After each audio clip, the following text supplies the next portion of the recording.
100% sucker-free brands, and the Ebony and Barbecue, DMV.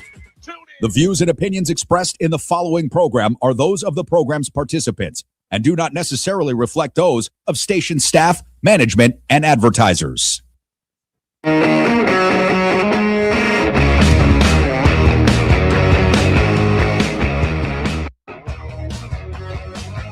All right, what's up, everybody? Happy Thursday. Sorry for the 5-minute delay there. Technical issues. Mic issues, I don't know, but we're back at it. Appreciate you all being here. Obviously, we are covering the breaking news of Kristi Noem, cosplay puppy killer, who has just gotten the axe fired. Why this is not good news, I'll explain, because Markwayne Mullin might be the dumbest politician in D.C., is going to be replacing her. So joining us right now to talk about this, we got a couple great guests today, by the way. Coming up later on in the program, going to be talking to Kyla Turner. She just did an 8-hour debate with Andrew Wilson. I feel for her. She's going to be joining us at the bottom of the hour. But, man, I love having Joanna Carducci, JoJo from Jers, joining us on the program. I watched her on Piers Morgan the other day, and, man, it was just so refreshing to see her back on there because she just killed it. And pleasure to have JoJo on the show with me right now. JoJo, sorry to keep you waiting. How are you? Hi. No, God, things happen. I'm good. And it's fine because I ended up being on late with Senator Gallego, who was busy, and I was lucky to have him rapid respond to the Kristi Noem thing. So I'm good. I'm glad to be here. Do I have an echo? I feel like I have an echo. You sound good on our end. Okay, good. Okay. But we will check on that for you. But I guess my first question for you, JoJo, is what is your reaction? What is your reaction to Kristi Noem getting the axe? I would imagine you're probably not too surprised. Well, I will say this. I didn't ever expect Donald Trump would fire anyone, to be honest, because we know that none of this is about their competence or their ability to do their jobs, or their ability to do their jobs lawfully or competently or morally. So I have never thought that she would get fired. But to be honest, what I said this morning, which was hilarious, I went back and looked 4 hours ago. I said he won't fire her. What he'll do is promote her to like ambassador of Laos or some other thing. So it's like that one kind of aged well because he did. He moved her to some ridiculously arbitrary, made-up sounding job, like I don't even know, Sultan of the Shield of the Western Hemisphere. I mean, it's literally it's like Veep and Idiocracy at a baby. Guilfoyle all over again, right? That's exactly. So that was what I expected. I mean, she's too much of a loyalist. She has been too much of a loyalist for so long when it comes to him, and probably he wants to bang her. That. I think I can say that word on here, right? You can. Okay. You're right, by the way. I'm sure he has, which like Corey Lewandowski have passed his prologue, right? So I did not expect he would fire her like a dog. But what we got is that was of all of the moves. And this is something I just want to share with you if it's okay, because I just wrote this down and I put it up on Twitter. Trump didn't fire Kristi Noem because she failed to respond to the floods in Texas, which claimed the lives of at least 100 people. He didn't fire her because Americans were murdered by her rabid masked goons. He didn't fire her for posing for photos in front of human beings in cages like they were livestock. He didn't fire her for racially profiling Latinos, African Americans, Arab Americans, and Asian Americans. He didn't fire her because she was arresting legal permanent residents and U.S. citizens and detaining them illegally. He didn't fire her because she was keeping children in fetid, rancid concentration camps without access to clean water, fresh food, or medical care. He didn't fire her for turning our cities into militarized war zones. He fired her because she made him look bad. That was the red line. None of those other things were. You are so true. That is so correct. But here's the problem of many problems, right? But of course, you and I know that she's an incompetent boob. She's a fool. But here's the problem. Donald Trump might have replaced her, maybe, arguably, with the dumbest politician on the planet in Markwayne Mullin. How can anyone say he's going to do a better job? I mean, the bar is so low, but it's like, have you seen the way this guy talks in interviews? He might be the dumbest person on the planet, and now he's in charge of DHS, JoJo? I mean, 360,000 people in DHS, tens of billions of dollars in budget, right? One of the most bloated budgets now, thanks to the big ugly bill, the big BS bill, right? And you said it. I mean, Mark Wayne Mullen is so stupid he could throw himself on the ground and miss. Okay, like there's a tree stump in a Louisiana swamp with a higher IQ. I have a plastic plant right here. This plant behind me is a plastic plant. This plant is smarter than Mark Wayne Mullen. Okay, the dumb as you know what bench in the Republican Party is deep. Okay, Tommy Tuberville exists. Lauren Boebert exists. Anna Luna Polina exists. These people exist, and Mark Wayne Mullen probably takes the cake. But the thing about Mark Wayne Mullen that is probably dangerous, but no less dangerous than Kristi Noem, is he is a Trump fluffer. He will do anything and everything. He will defend him no matter what it is, no matter what he does. I promise you, if real photos and videos, which there are alleged to be, surface of Donald Trump doing some of the things that we all can imagine that he has done, some of the allegations come with evidence, Mark Wayne Mullen will be the first one in line saying, it's not that bad. Some people love differently. That's all. What are you going to criticize a man who loves God and loves 12-year-olds? Come on. Like, that's America right there. He is an idiot. He has the intellectual capacity of a pet rock, but he, like Kristi Noem, will do whatever Donald Trump wants, but he won't embarrass him outside of being an idiot. Yeah, I tend to agree with everything you just said. And we move on to the war in Iran because we've heard like 8 different reasons why we went to war. First, we learn it's only going to be a couple days. Then it's 4 or 5 weeks. Then we learn it's regime change, but we're not going to put boots on the ground. We want the civilians to rise up and take over, which doesn't make much sense to me at all. And then we learn that Israel, forced our hand, according to, for the lack of better term, what Marco Rubio said a few days ago. And then we're learning that wasn't the case. And then we're learning that it was a whim. Like like Caroline Leavitt yesterday said he had like a hunch. Well, facts based on feelings. And what are the facts? And then you have Pete Hegseth yesterday blaming the media for covering the soldiers that lost their lives. Like my head's going to explode here, JoJo. Yeah. I mean, there's so many things to talk about there, right? Like this ever moving target on the why. We don't even know the why. They don't have to justify the why. Even with Iraq, at least they tried to pretend to justify the why. They went out and they all got on the same page and they lied to us, at least in a coordinated fashion. This regime doesn't care about that. That's why Marco Rubio literally contradicted himself to the same reporter one day apart. They had nukes. They didn't have nukes. There were nukes imminently. We had an imminent threat. The threat was to Israel. None of that is true and or accurate. And what they're hoping, I'm sure, is that like all of these other scandals, that they can run out the clock on trying to legitimize this, because they've already gotten NATO to reluctantly go along. And now, as we saw with the vote in the Senate, Republicans in the Senate are like, sure, self-geld. Yeah, sign me up. You may have some more, sir. It's a Russian nesting doll of accommodation for a madman who is run amok. This is a mad king. But the thing that I wanted to talk about most related to what you just mentioned, because for me, this is personal, because I've talked about this a lot. I grew up basically on a military base. My dad worked at the Department of Defense for 50 years, and he worked on a military base, and he was a single dad, and we had to go with him to work all summer long. I was always there. I was always surrounded by military. Most of my family members have served.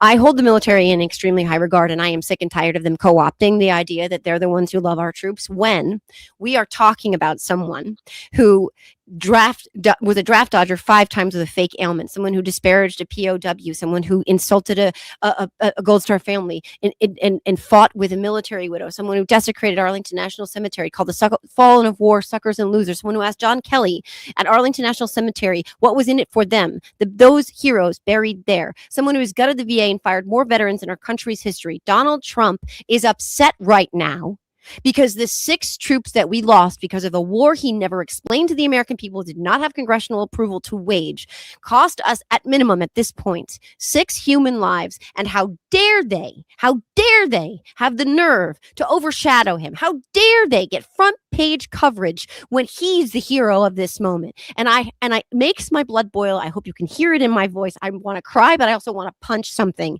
because to hear them say that they're the ones who stand with our troops, to hear them say that the Democrats don't and that they do, when he's upset that they upstaged him for dying in an illegal war he waged makes me want to scream. And Hegseth, let me tell you about Hegseth real fast. There's this saying about an elephant. An elephant doesn't have to tell you that it's big. It's an elephant. Pete Hegseth thinks he's an elephant. So he needs to scream that he's big and he's important and he's powerful and he can make the Iranian people look up at the sky and see American weaponry coming down, raining down on them, because he's a small man. He's small in every way, diminutive stature in every way you can count. And for him yesterday to say that, shame on him, shame on everybody who knows him, shame on everyone who emboldens him. I heard that even his staff hung their heads low yesterday when they heard him say that. It obviously upsets me deeply. Yeah, it upsets all of us, especially you with your family and military background with your family. I completely 100% agree with you. And you know what's even worse is I wish I was wrong on this, JoJo,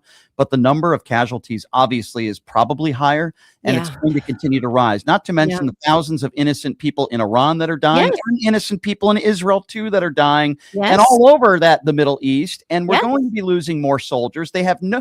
What about the 6,000 Americans that are trapped there right now? They also had no evacuation plan. Nope. Thoughts and prayers, but they're fine getting their friends out. They're fine getting their old advisors out and TikTokers, right? But no, everybody else, it's like, oh, you're on your own. Thoughts and prayers. Just make sure you leave us a good Yelp review. Like, it's insanity. I mean, these are not serious people. The thing is, like, on some level, you have to laugh at this, right? Because they're not serious people. But the thing is, they have deadly consequences. There are deadly consequences, we know now, for at least the 6 who have passed. For the Iranian people, they're carpet bombing while promising them they're being liberated. But what I worry about too are the long tentacles of this, right? We are radicalizing all over the globe, but in that region in particular, right now, we are radicalizing huge swaths of people who just watched a school bombed, accidentally, whatever it was, it doesn't matter. School children, 100 plus school children are gone in Iran. Think about how many people have been radicalized. Can I ask you about that, the school children bombing? Because Pete Hegseth, correct me if I'm wrong, was showing a map yesterday. Yes, that's correct. In that map where the targets were, right in that vicinity, right there was this school. Yep. And right.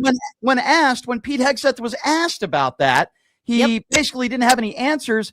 That wasn't anybody else but us. And when I say us, I mean the incompetency of Pete Hegseth and I'm not talking about our military members who are just doing what they are told to do. I'm not talking about them, but that was us that did that. It wasn't Israel. It was us. Right. That's 100% right. And by the way, in addition to that, which is horrific, which we've been trying to run away from because the truth is their enemy in all things, we also torpedoed a boat, and there were survivors. And rules of engagement, rules of war require that you pick up the survivors. This has been done for us over the course of time. It is a war crime to leave the survivors there in international waters in particular. And that's exactly what we did. And by the way, I heard, I don't know if this is true, maybe somebody in the chat would know, but I heard that ship was unarmed. I don't know if that's true or not, but we left those who survived. But just like that second tap on the Venezuelan fishing boat that they claimed were drug runners, that second tap, this was the equivalent of that on a much bigger scale. But there's so much of this stuff. There's so many egregious transgressions of normal behavior that every time one line gets moved, another line pops up, and then that one gets moved too. And that's all by design. But if we are numb to the idea that they are trying to degrade the loss of life on every scale to the point where they're mad that our fallen of war are getting attention, that they're not even talking, that they're bragging, in fact, about taking out an unarmed Iranian ship and leaving the survivors to drown, we are lost. So we cannot let this stuff be normal. We can't get it lost. And then we also can't let all this distract us from the Epstein files they're deleting as we speak. That's another huge problem that I haven't even gotten into with you. And yeah, you're absolutely right. And I see you on Piers Morgan yesterday debating two idiots, Ben Ferguson, who I think is a complete clown, and Jack Posobiec, who is a complete phony. And listen, I've debated them too on Piers and other places. And I'm seeing them curl themselves into a pretzel defending this war when they have no idea what the hell they're talking about. How can they know what they're talking about in defending this when the Trump administration doesn't know what they're talking about? And they've used 10 different reasons why we did this. Well, that's hilarious because they accuse me of having Trump derangement syndrome, right? When it's every accusation is a confession every single time, because they're the ones, particularly Ben. Even Jack was a little squishy on this. Even Jack was like, I don't know about this. This doesn't, and that Dave guy, I don't know him from Adam, but he was definitely not in support of this, and he said this is the end of his presidency. He also added a caveat: if this goes badly. And I was like, I'd argue that six fallen troops and thousands of Iranians displaced and killed, and a school destroyed, and are the Gulf region on fire, and our American citizens stranded. I'd argue this has already gone the wrong way. But that Ben guy, I don't think he was held as a child, or if he was kept in a cage. I'm not really sure what his story was. Maybe he was dropped on his head a lot. But he will defend anything. He is a Mark Wayne Mullen, right? He'll defend anything that Trump does, anything, which is Trump derangement syndrome. They've given me Trump derangement syndrome on that show, and they've stopped doing it because every single time they say that, I just tell them they have Trump fellatio syndrome. To take off their knee pads and wipe their mouth. So they've stopped that. Brandon Tatum, I taught him a lesson. I taught Jack a lesson. In fact, I saw him at AmFest, and we had like a 5-minute conversation. He's like, I'm not going to say you have Trump derangement syndrome anymore. He didn't tell me why. But, you just got, unfortunately, sometimes, and this, JoJo, better than anybody, sometimes you just have to go down to their level. If they're going to go down in the waves with you like that, then I'm happy to do that with them because I'll win. They are not capable of criticizing Trump for anything. Ben Ferguson is a cuck. I called Benny Johnson a cuck on Pierce last week. They are cucks. They're not capable of it. We don't want innocent soldiers to die. People like us, especially with your background, with your family, we don't want to put troops in harm's way unless it's a last resort.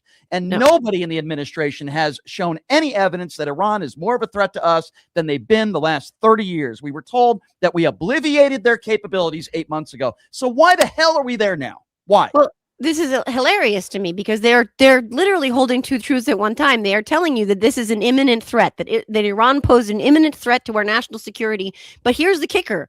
For 47 years, the definition of the word imminent negates 47 years. If something has been a threat for 47 years, it cannot be imminent at the same time. If that was the case, why didn't the first season of this train wreck dumpster fire do something about it? They didn't. So there couldn't have possibly been an imminent threat. And by the way, like you said, we said during the 12-day war that we had obliterated their nuclear program. I'm old enough to remember when Kegbreath lost his mind on a Fox News reporter because she said the reports are coming back that you did not, in fact, obliterate the nuclear program, that you may have knocked it back a few months, but it's not obliterated. And Pete Hegseth, in his best, look what you made me do, man beater voice, freaked out on her and said, don't you dare, are you questioning my authority? And said, don't you dare question. So this is all double speak because there is no justification. There was no imminent threat. They didn't make the case to the American people. They don't need to make it now. We are all arguably less safe now because we are less safe here on our own soil. We are less safe abroad. They briefed the Senate and told them to brace for more American deaths. And then they said, not exclusive to our troops. They told them that. They have abandoned the American people. Our citizens can't get home, many of whom voted for Donald Trump, by the way. And here's the thing I want to just say real quick about that Piers thing. Because what I think is happening, because that Dave guy was gonzo on this, which is interesting. I think a lot of these MAGA bros, they needed an off-ramp, right? Like Epstein was like, this is bad, guys. Like, it looks really bad. Like, why is he covering up all this stuff? Why is he redacting all these names? Why is the stuff that he's mentioned in being taken down? Like, this is bad. One of the things he promised them was that there would be accountability for the people who perpetrated the crimes against kids. And not only is he not doing that, but he's protecting the people who did it, including himself, named almost more than anybody else in the files. So there's that. So they're like, dude, we got to jump ship here. Like, this is what I'm thinking of their calculus. And God knows I don't want to get into their heads. And God knows I don't want to imagine their heads in any way, shape, or form. Believe me.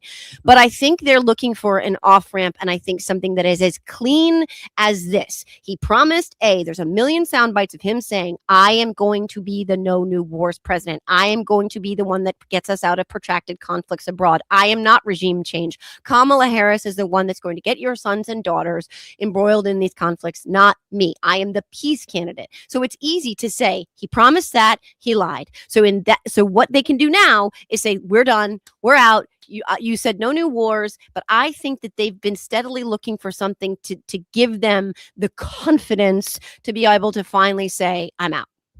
I tend to agree with you. And this is also partially a distraction. I think that's a part of this. I think a part of this is that he's a puppet for Benjamin Netanyahu. Yes. Benjamin Netanyahu, in my opinion, is just as corrupt as Donald Trump. He's doing this so that he can remain in power. I think that's number two. And I think number three is ego for Trump. I think he had heard the reports, even though we don't know for sure of this, but Iran allegedly had a plan to assassinate Donald Trump. Yeah. So I think part of this, and again, we don't even know if that's true or not, but even if there are rumors, I think Trump is using that as, okay, we're just going to, as George W. Bush would say, smoke them out of their holes. Yeah. But there are no weapons of mass destruction. There is no evidence that Iran was an imminent threat to us. And if people say, well, they say death to America. So if someone chants death to America, does that mean we should just put troops in there and send trillions of dollars and lose a bunch of innocent lives? I mean, it's just the excuses that I'm hearing is absurd. And it's, it's quite frankly exhausting. I guess my last question that I wanted to ask you was, what were your thoughts on the charade of Hillary Clinton and Bill Clinton testifying, and you have Lauren Boebert asking Hillary Clinton about Pizzagate, which, by the way, Jack Posobiec was one of the people who started that whole thing, and the photo controversy, and asking about aliens. I mean, it was a whole charade, yet they're not questioning Howard Lutnick or Donald Trump. Well, that's the thing. And I would say, again, that spectacularly backfired. I mean, Hillary Clinton, whatever your feelings are about Hillary Clinton is an incredibly intelligent person. Hillary Clinton is an incredibly rational, well-spoken, articulate, reasonable person who actually loves this little experiment of ours.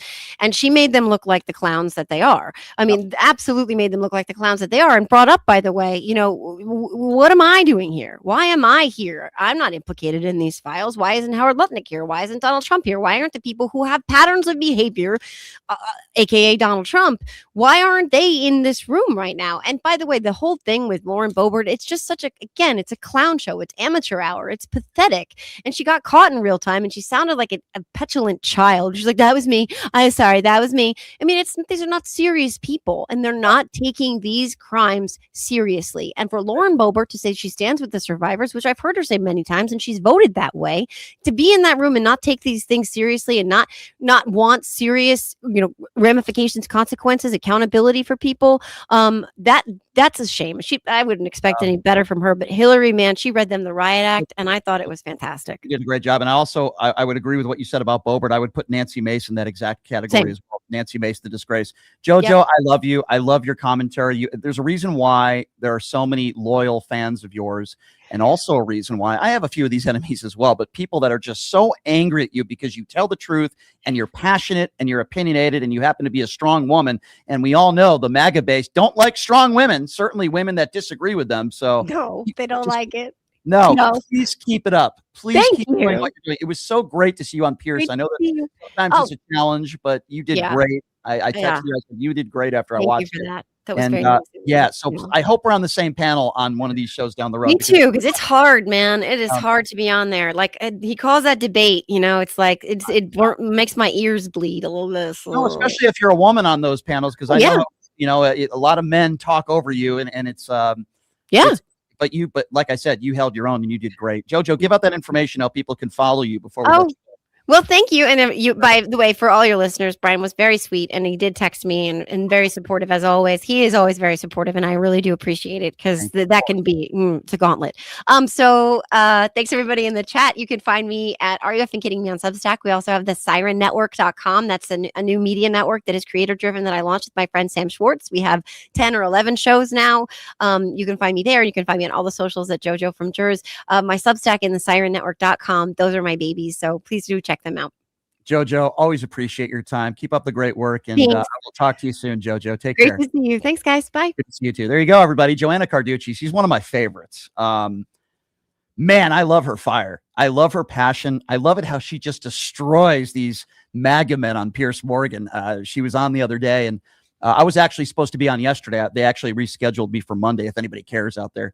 But from one very strong woman who I respect a great deal to another. So waiting right there is Kyla Turner. She's a liberal podcaster, and I just have so much respect. I don't know how she just got done a few weeks ago debating Andrew Wilson for 8 hours, which is like, I did 4.5 hours, and I thought that was like I was some sort of champion. I don't know how she did 8, but we welcome Kyla Turner to the show. Kyla, it's great to see you. How are you? Hi. Thank you so much for having me, Brian. I appreciate it. And it rounds to a no. It was 8 hours and 47 minutes. So almost 9 Oh hours. my God. All right, we'll get to that. I do want to ask you questions about that debate. Yeah, but I heard JoJo going off about Iran. Oh my goodness, so good, so good. I have so many thoughts. So yeah, she is so great, to be here. and I really love her commentary, and I love yours as well. So I appreciate you being here. Let's start with the firing of Kristi Noem. And by the way, obviously, I did not know we were going to be talking about this. I didn't know this. Kidding. Yeah, I didn't think this happened. I found out like an hour before I went on the air. Yeah. And I said, all right, I'm going to have to ask both of you about this. What was your initial reaction when you heard that Kristi Noem was fired? That was my reaction immediately.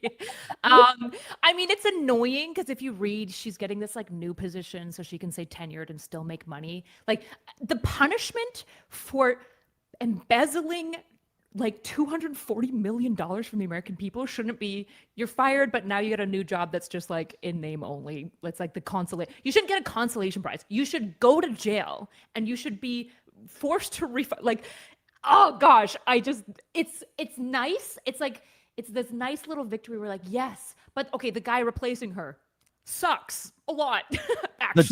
Maybe the dumbest politician in the country, Mark Wayne Mullen. You're speaking of. Lauren Boebert is running in for number 2. I would say they're both hand in hand there. They would make a lovely couple, but obviously that's the sad part about this. If anybody was put in that position with some level of competence, I would say, okay, this is a win for America. I'm not so sure it is. I don't think Mark Wayne Mullen is much of an upgrade. Do you? I actually am concerned that he might be worse because he's got at least Kristi Noem, as far as I know, never tried to physically fight multiple people in Congress, right? I don't know. I was like looking at clips of him to remind myself. I don't know if you remember when he tried to fight the team. Yes, I do. He stood up and he said, let's go right now. And he stood up. And absurd behavior. The guy's like 4.5 feet tall, too. I think he's got short man syndrome and he's stupid. That's a really bad mix because, he's going to try to flex. I mean, you had Kristi Noem, who was cosplay Kristi, spending our taxpayer dollars dressed up in her getup going around the country with Kash Patel. And now you're going to have Mark Wayne Mullen, who is going to want to show how much testosterone he allegedly has to make up for him being 4 feet tall. And I agree with you, by the way. I agree with you. I think he could be actually worse. It's very possible. Very, very possible. The only thing we can hope for is that his ego is so large that he won't be an entire sycophant to Trump. And so it'll create a lot of tensions between him and the executive branch. Like that's all I can hope now is it's a crazy world to be in where I'm hoping and praying that the replacement for Kristi Noem is just more incompetent so less gets done. Like that's where we're at right now, which is really frustrating. It feels like there's no comeuppance, there's no retribution, there's no justice for the absolute degradation and theft that these cronies have been doing to the American people and to America at large. It's the world. We haven't gotten to the world yet, right?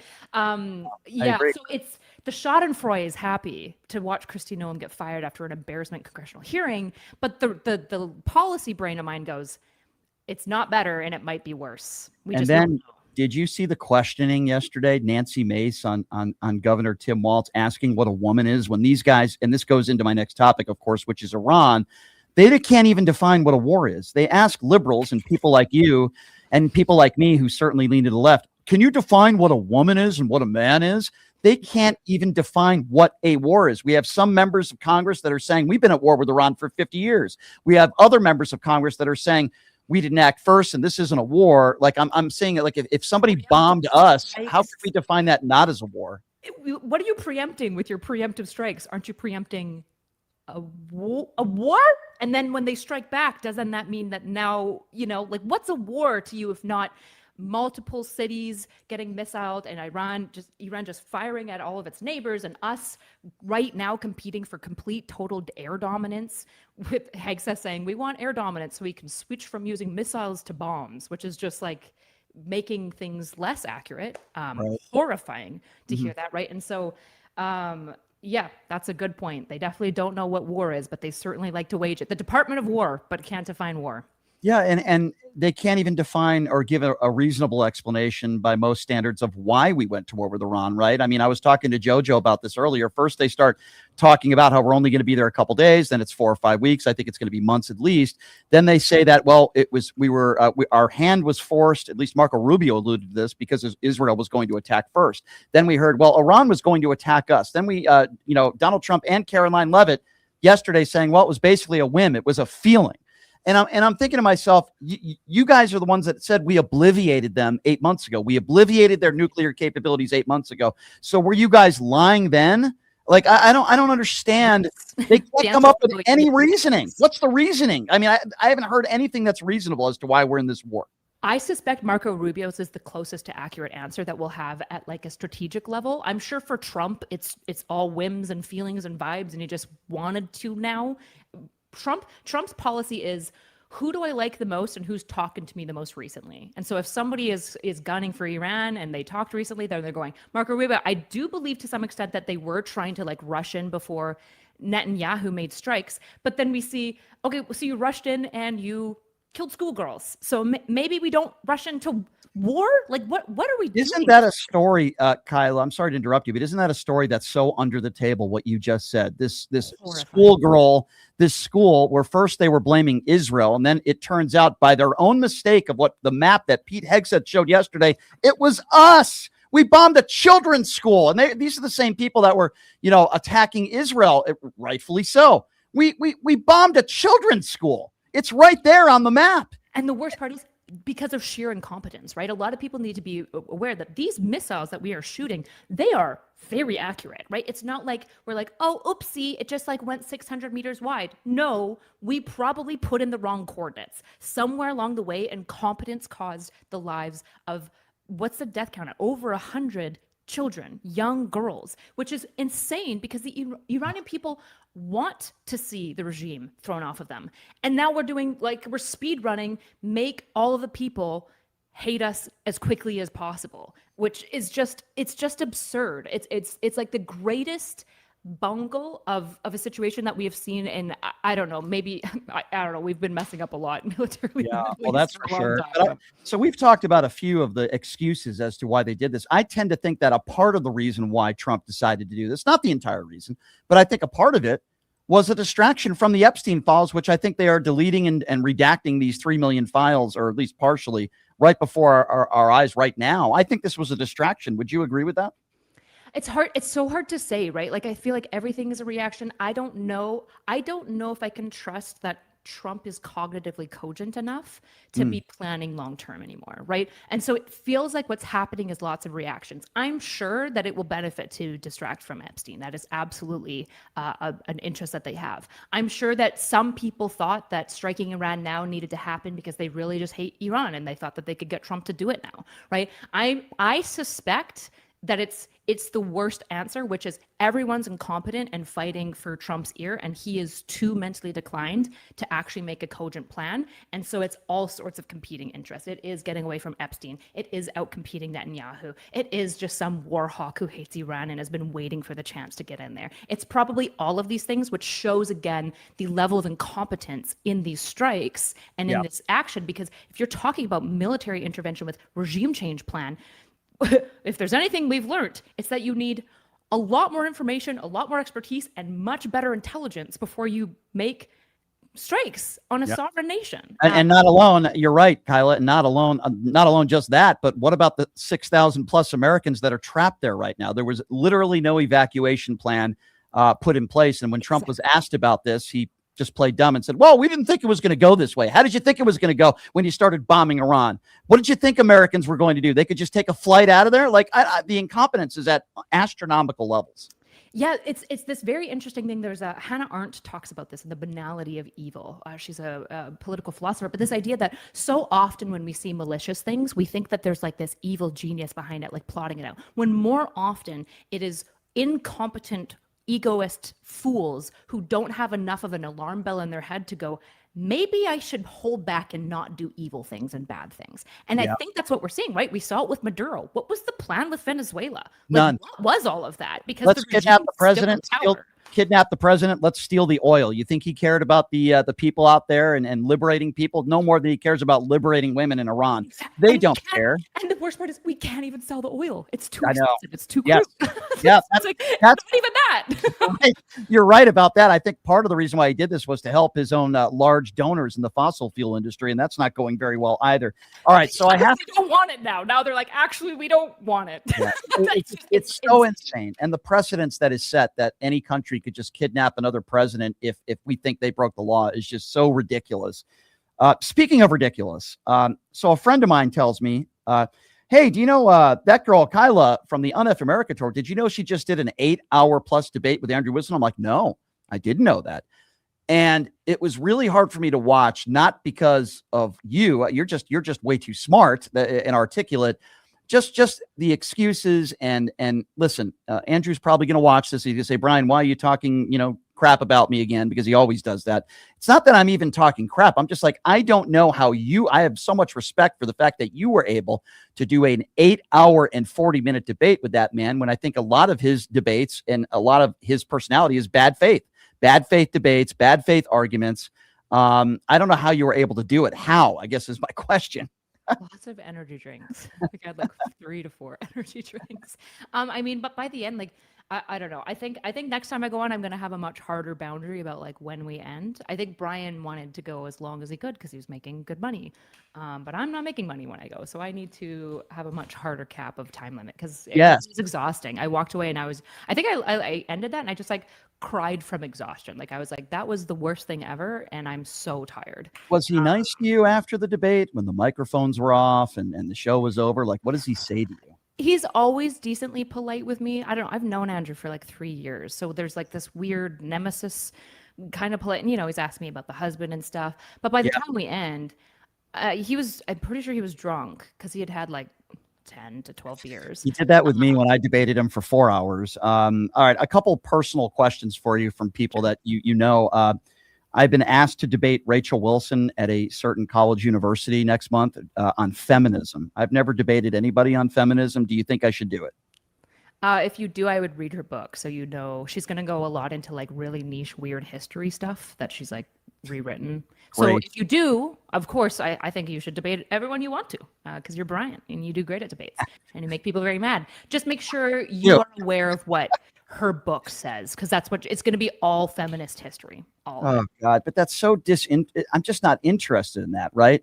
That's such torture. You're probably right. I probably should if I'm going to debate her, but it's like torture for me to read this stuff. It's like I'm pretty consistent on it. Like, do I think women should be paid the same as men as athletes? No, I think it should be. I think it should be based on how much profit a company makes. Do I think women as a whole should be treated the same as men? Yes, of course. I mean, but I can go into abortion. I can go into why women aren't getting paid the same as men. There's a lot of different, and we might agree on some topics. I don't know, but I'm going to tell her, I'm like, I'm not interested in hearing about your the historical background of feminism. Like, I'm just not going to debate you on that because I just don't want to read her book. Is that unfair? I just don't. I don't blame you at all. Look, I prepped for Myron once by reading his book, and it's boy. Okay, I got another name for you. This is somebody you've debated on the Whatever podcast, I think. Correct me if I'm wrong. Dyer. I'm debating Dyer next week. He is an uncharismatic Andrew Wilson.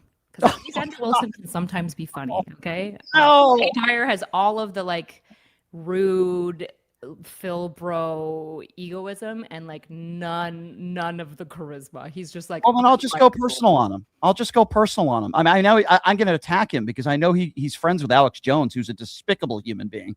So I'll ask him about that. I'll ask him about his support for Donald Trump, and that's fine. I mean, I can get in the gutter with these idiots. So I guess that's the only way I can go at Dyer. The Rachel Wilson thing, I'm not so sure about. I really don't want to read any of her books or tweets or anything, but we'll see how it goes, I guess. Yeah. Man, you've debated them all. So, I commend you. I commend you for sitting next to some of these despicable people. I really do. Yeah, well, somebody's got to do it. That's true. Give out that. I think you should have millions of followers. So please give out that information of how people can follow you on social media and what you got going on so my listeners can follow you. Yeah, my name is Not So Erudite Everywhere. That's Not So Erudite. I'm on TikTok, Instagram, YouTube, and Twitch mostly as a streamer. I stream tonight at 5. I typically try to stream Thursday, Friday, Saturday, and I cover debates as well as current politics. I often have guests on, similar to Brian. So if you're interested in more liberal content creators, that's where we find me. Yeah, and you're also part of the World War debate staff there, right? You commentated the first one. I've heard rumors that I'm going to be at the second one, but I don't know who. But hopefully I'll be out there, and I'll see you out there, maybe in Atlantic City, my old stomping grounds, Atlantic City. Okay.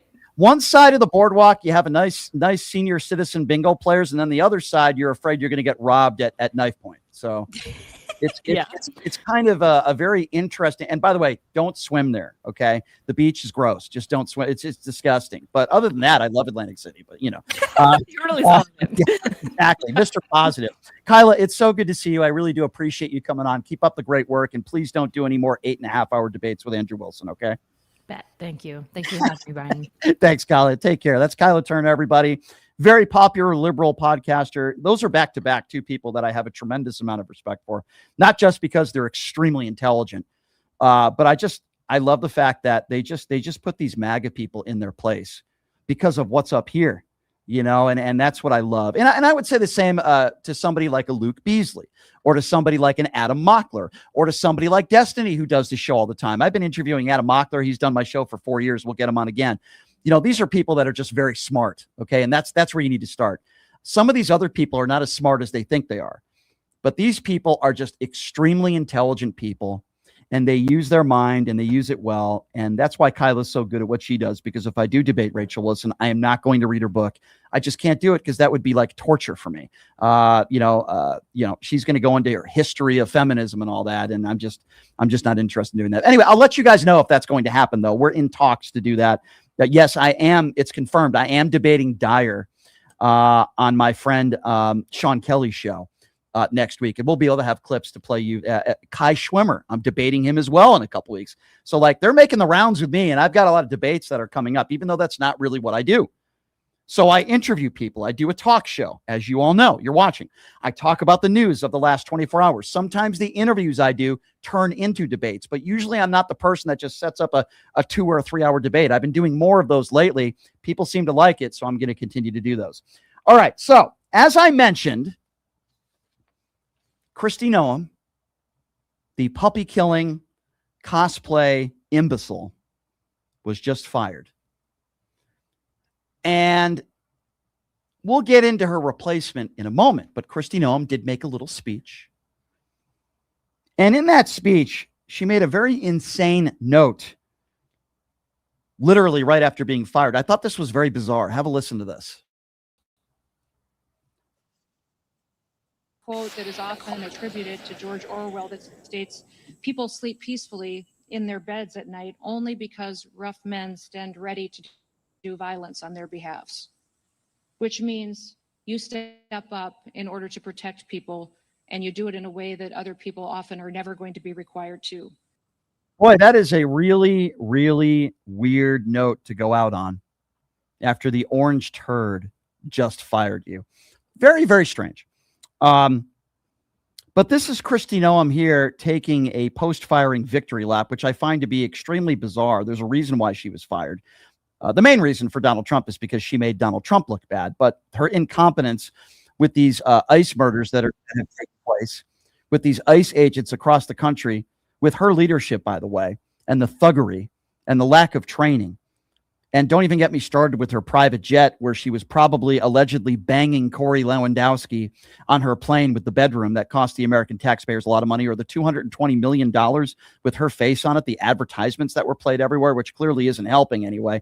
But Kristi Noem here taking a post-victory lap, literally minutes after being fired. Listen to this. Now, in his State of the Union address just last week, President Trump reminded us of what it is every American's duty to do, and that is to serve the American people. That's what the government is to do, those elected officials and those that step up into public service, is to fulfill our duty to protect American citizens, that they should come first under our Constitution and our laws, and they should be prioritized, and especially over other people who are from other countries. The Constitution demands that we treat our citizens that way, and the men and women who serve at the Department of Homeland Security, they understand the importance of that, and we also understand the importance of all of our law enforcement officers. Okay, so there's a reason why, as I said, there's a lot of reasons why, but I think the main reason why she was fired according to Donald Trump standards is because she made him look bad. But to any normal human being that isn't a Trump mushroom gobbler, you would say, through her leadership, or lack thereof, you have this Bavano character who's a complete idiot, white supremacist fool. You have ICE agents in the streets that are murdering people. You have ICE agents, even worse, that are not being held to account. For example, Miss Martinez in Chicago, who was shot 5 times. And everybody was congratulating the shooter, including Bavano and Kristi Noem and apparently Donald Trump, based on text messages. And the charges were dropped on this woman, Martinez, because the evidence came out that showed that it was the ICE agents that were the aggressors that basically tried to murder this woman.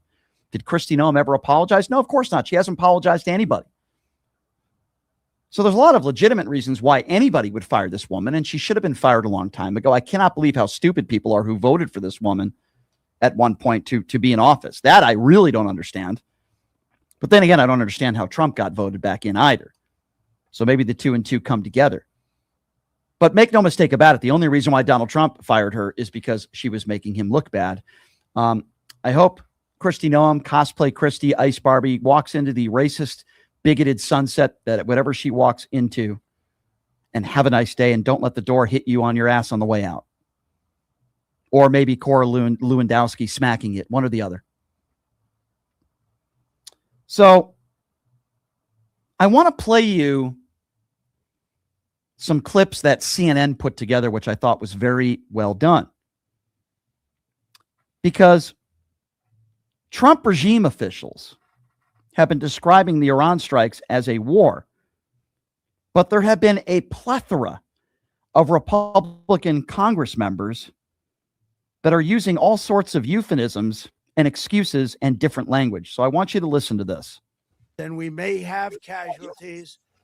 That often happens in war. We're doing very well on the war front. We set the terms of this war from start to finish. 9,000 Americans have been able to leave the region since the start of this war. Nobody should classify this as war. It is combat operations. I wouldn't call this a war as much as I'd call it a conflict that should be very short and sweet. I don't know if this is technically a war. We have declared war. So if we haven't declared war, then I don't see that. The president asked us to declare war yet, but they have declared war on us. Do you consider it a war?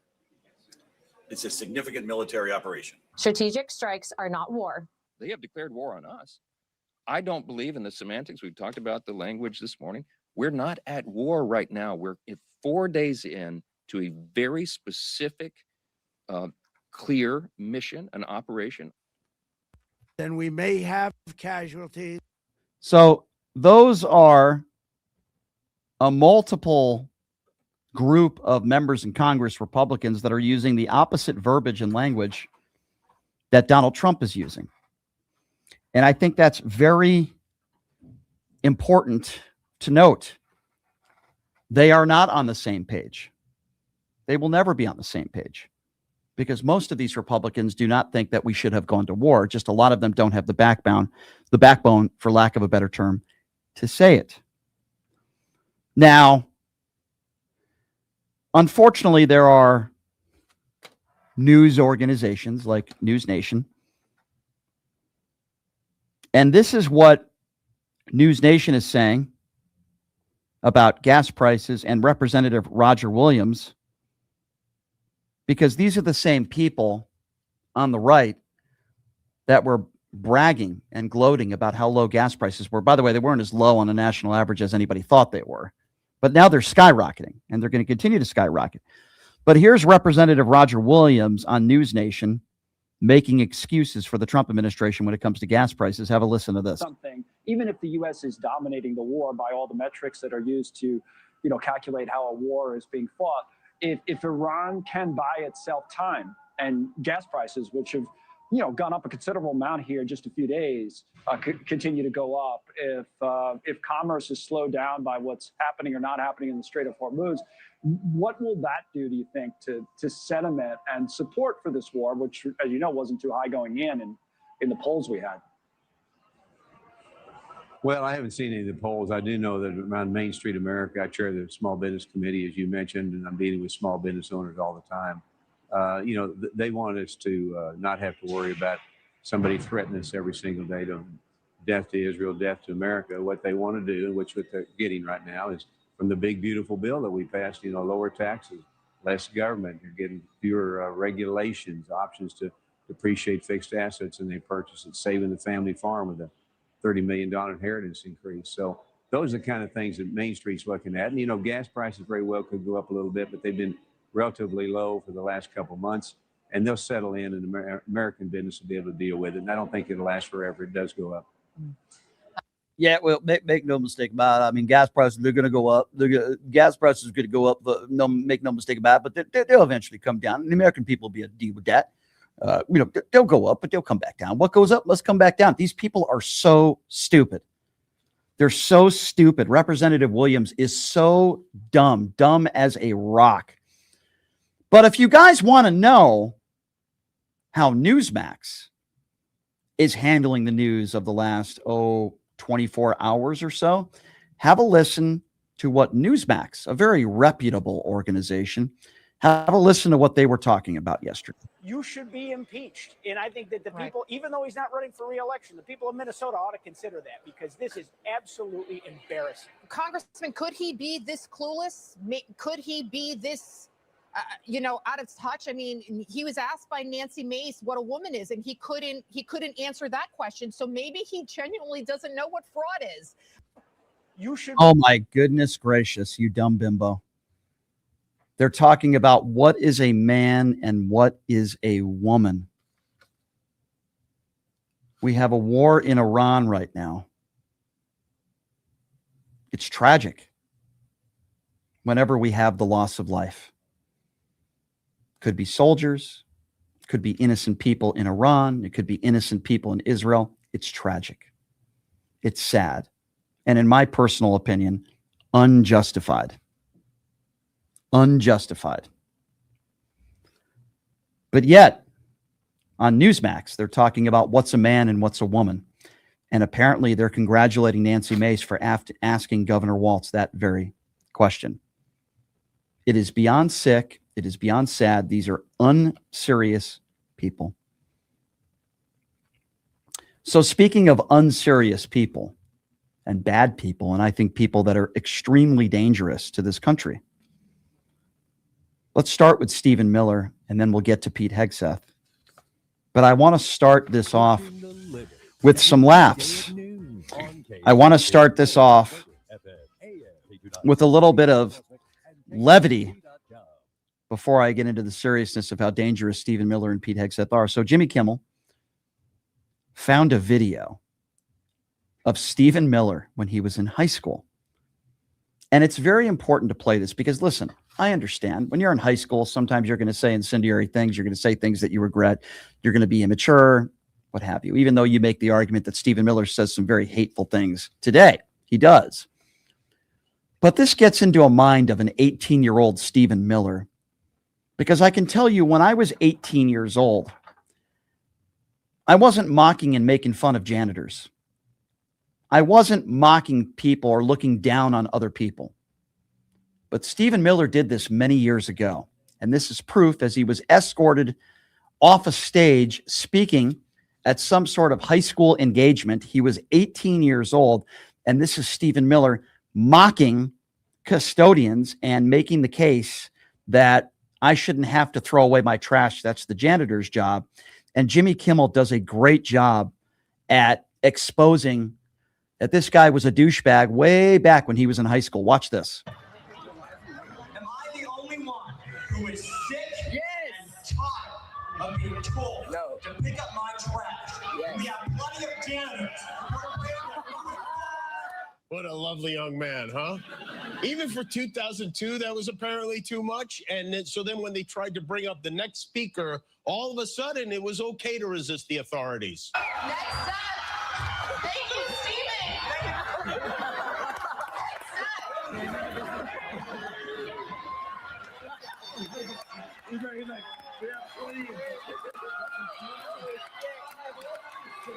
And they marched him straight to the White House, where he is now.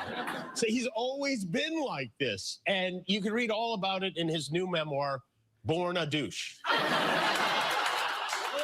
I'll get you. That's pretty funny stuff. And also true. Stephen Miller has always been a douche. He always will be a douche. And speaking of douches, Pete Hegseth. I could use other words to describe Pete Hegseth, but he's thanking Stephen Miller yesterday for his support, leadership, and clarity of the war in Iran, where, by the way, just for the record, there is no clarity with what's going on in Iran. There's none. There's zero clarity. There's no leadership. There's no support. It's awful. But here's Pete Hegseth thanking Stephen Miller for his work. For your support, your leadership, your clarity, understanding why this matters to each American citizen, and why the War Department is central to ensuring that it happens. It doesn't happen without President Trump, and it doesn't happen without your clarity and your leadership. What clarity and what leadership is Pete Hegseth talking about? The clarity and leadership that Kristi Noem had? What the hell is he talking about? There is no leadership and there's no clarity. There's no thinking involved here. There's no way of, what are we trying to accomplish here? There are no end goals other than Stephen Miller wanting all brown people deported. What clarity is Pete Hegseth talking about? And then Stephen Miller took the microphone. And we all know when Stephen Miller takes the microphone, it's nothing but hatred.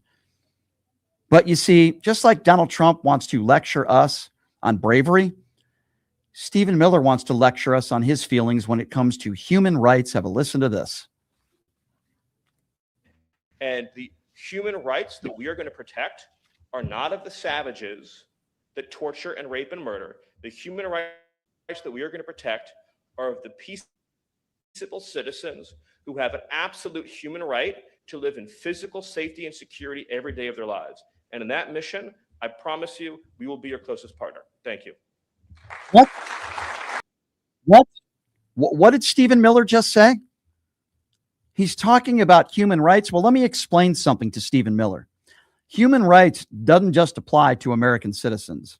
Human rights apply to all humans, including undocumented immigrants. Okay. Please don't lecture us on human rights when you're taking people's First, Second, and Fourth Amendments rights away.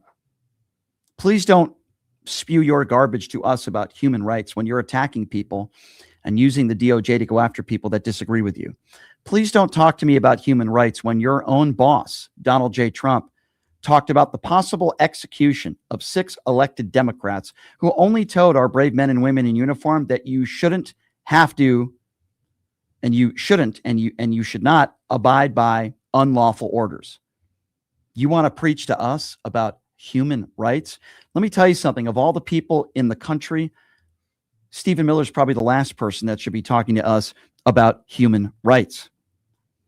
And here's Stephen Miller once again, the Trump mushroom gobbler, talking to us about how apparently he knows how everybody in the military feels about this war in Iran. And I want to be very clear about this because after I play this clip, we're going to talk a little bit about Iranian schoolgirls and how many children have lost their lives because of the U.S. military. I'm not blaming the U.S. military. I'm blaming people like Pete Hegseth, Stephen Miller, and Donald Trump, the people that are putting the orders in place. I don't blame the people that carry out the orders. It's certainly not their fault. But here's Stephen Miller praising the military and praising Donald Trump's leadership. Listen to this. Weapons. But what you're seeing right now, Sean, is a military under President Trump's leadership that's not fighting politically correct, that isn't fighting with its hands tied behind its back. One of the reasons I fear, Sean, that some people in this country lost faith in the military and the capacity to use that military to defend us is because we had a woke Pentagon, because we had a military who at the very highest levels, not the war fighters, was forced to fight a less than full fight. What you're seeing now, let me be very clear on reading between the lines of what Stephen Miller is saying. Stephen Miller is pretty much admitting that they massacred over 100 school children, Iranian schoolgirls, and will continue to attack schools and other civilian targets.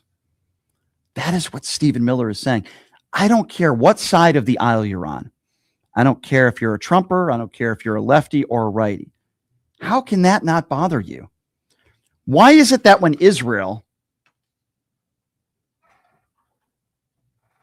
bombs, I don't know, innocent people, could be children, could be civilians, the American media is all over the Israeli government, by the way, rightfully so. But why is it when we do it, it's a story that's under the rug? This is a story that, in my opinion, is a war crime.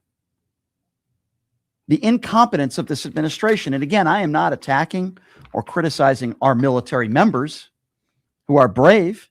They're just executing orders from up top. We massacred a bunch of children in an Iranian school. And they're going to continue to put these attacks on innocent civilian targets. How can anybody not be talking about this today? How can anybody not be livid about this today? It's awful. It makes me sick. Most of those people in Iran, while I'm sure they are anti-Israel, they want different regime. They want a regime change. But unless you put boots on the ground, that is not going to happen to the benefit of the United States or Israel. There's going to have to be boots on the ground if there's going to be a regime change that we want. And more innocent people are going to lose their lives. Are they going to continue to attack innocent civilians? Why is this not a bigger story? Under any other presidency, it would be the biggest story of the year. But today, under Donald Trump's leadership, it's not even a story for a day. I find that extremely troubling. Before we take some phone calls, and by the way, the number to call is 702-221-SAVE. And again, that number to call, 702-221-7283.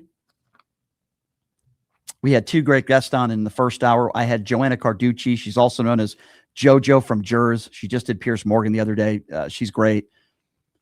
And we just had Kyla Turner, a liberal podcaster who just did an 8-hour debate with Andrew Wilson. I give her a lot of credit. So two great guests. That number to call, by the way, is 702-221-SAVE. Doesn't matter whether you're a MAGA supporter or not. You're welcome to call in. 702-221-7283. A couple guests tomorrow for you. Starting with Lev Parnas. Lev Parnas is going to be joining us on the show tomorrow. Lev's a personal friend of mine. I certainly have a lot of respect for him and what he and his family have had to endure. He's going to be joining me to start the show tomorrow. And I know a lot of you are not very fond of Warren Smith. And I promise you it won't be a very long conversation. But the reason why I'm having Warren Smith on the show today is because I have a bone to pick with him a few. First of all, he's mislabeling, quoting things that I've said. I never said Iran wasn't a threat. I never said that. He's misquoting me on his YouTube page with millions of followers. And he also made the case that Crowder, his friend, is not a racist. I have the receipts and I have quotes and I have audio that we are going to be playing for you tomorrow as I introduce Warren Smith on to try to defend, which he won't be able to. So he put himself in a corner. So Lev Parnas is going to be joining us to start the show tomorrow. And Warren Smith is going to be joining us on the program as well. Nicole Mitchell, a former pastor, now turned life coach, is going to be joining us on the show tomorrow as well. All right. So as I said, that number to call if you want to be a part of the conversation, that number is 702-221-SAVE. And again, that number, if you want to chat, whether you're a Trump supporter or not, right? It doesn't matter whether you're a Trump supporter or not.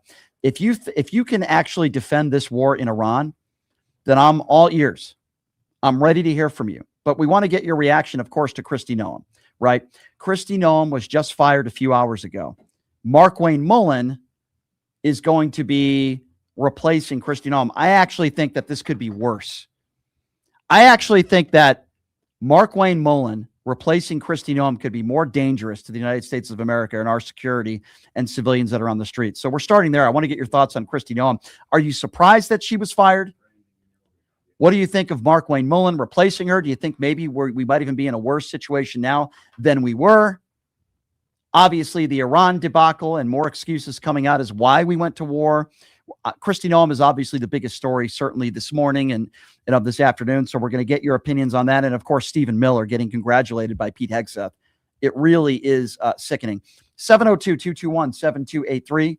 And again, that number to call if you want to be a part of the conversation. 702-221-SAVE. All right, who do we got first here? Brandon is first up on PTL. Hey, Brandon, what's going on?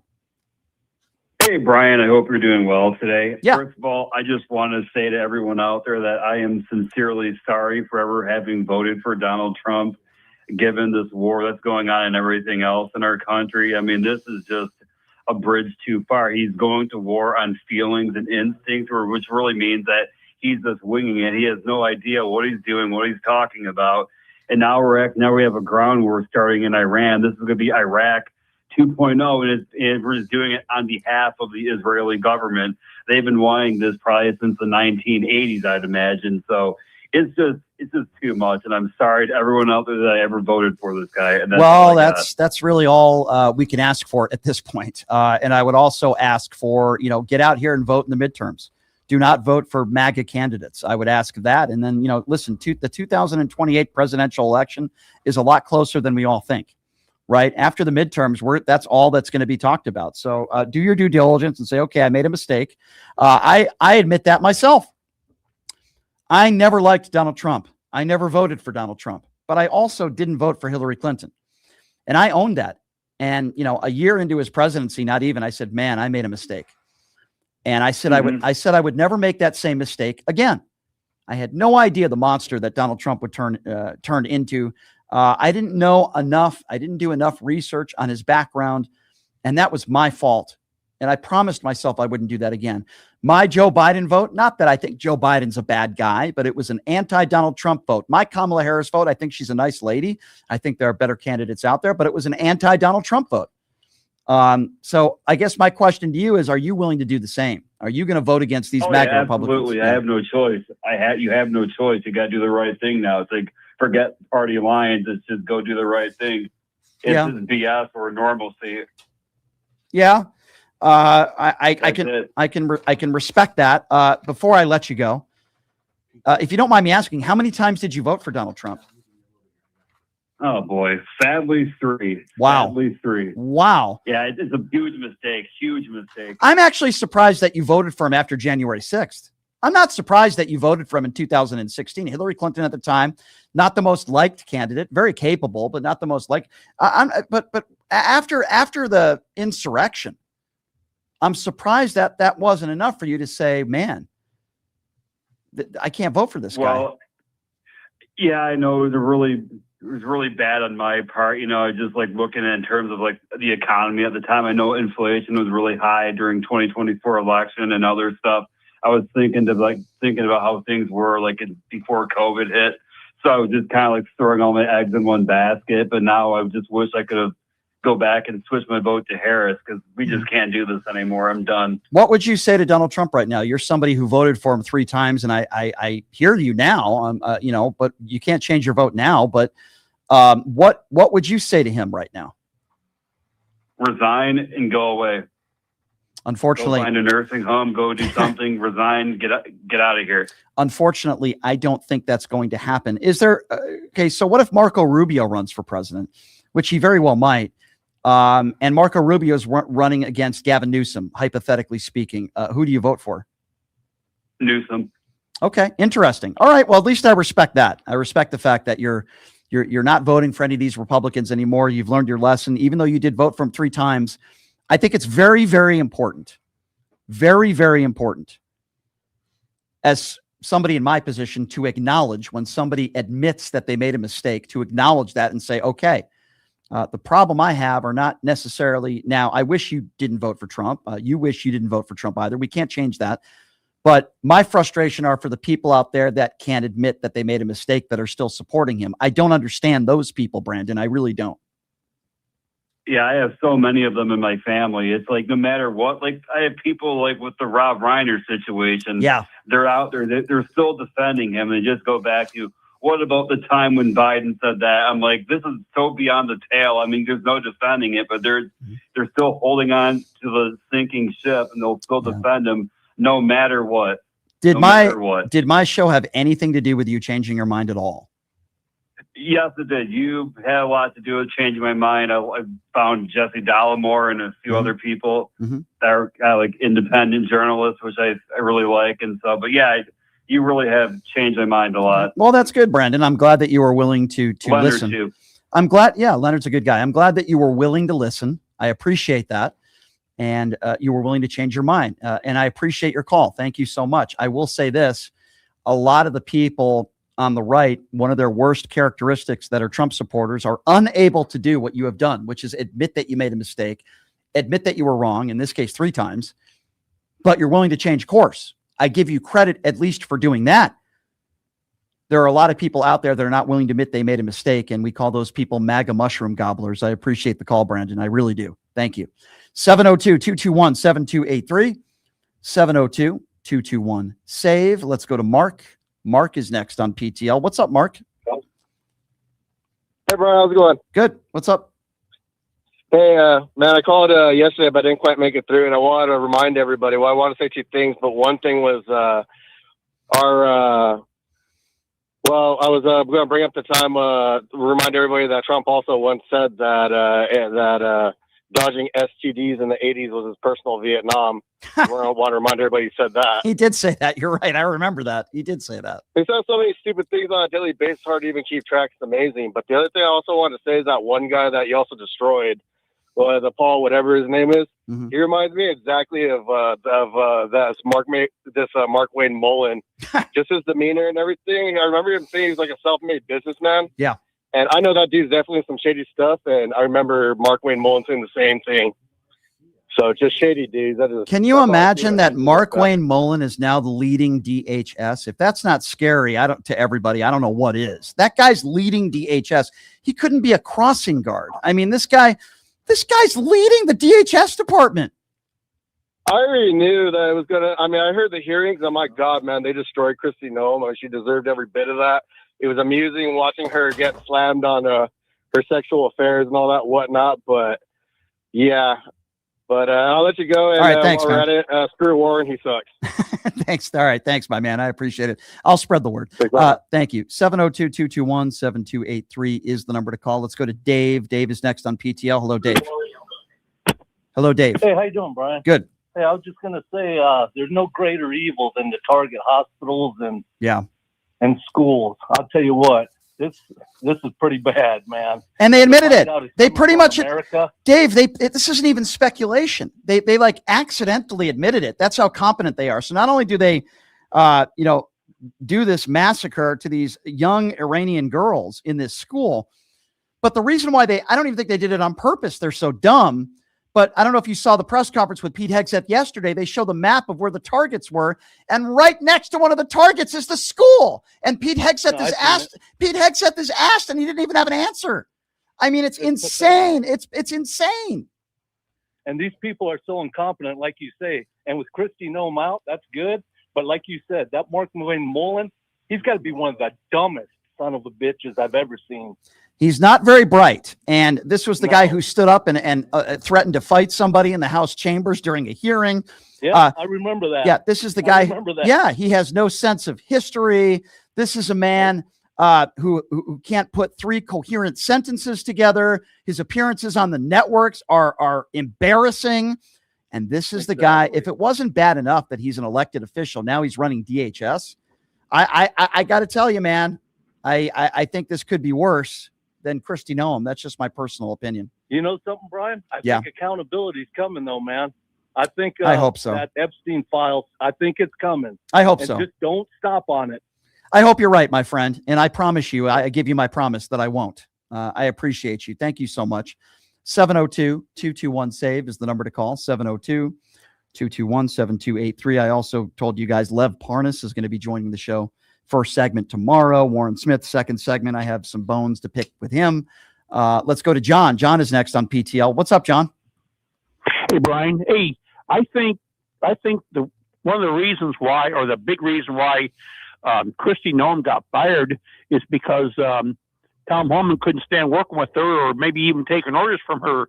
Maybe that was the secret reason she got removed, and they brought in They brought in the idiot, the idiot guy, Mark Wayne, which is a name you associate with a serial killer.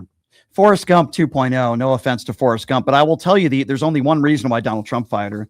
And it's not because of what's going on with ICE or what happened to Renee Good or Alex Preddy. It has nothing to do with her alleged affair with Corey Lewandowski or the spending. The only reason why Donald Trump fired her is because she makes him look bad.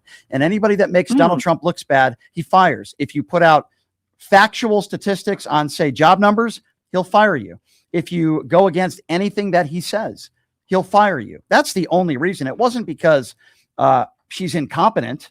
Because he put Mark Wayne Mullen in there to replace her, who arguably might be more incompetent. Right. So that's my opinion, my friend. I appreciate your call. Thank you very much.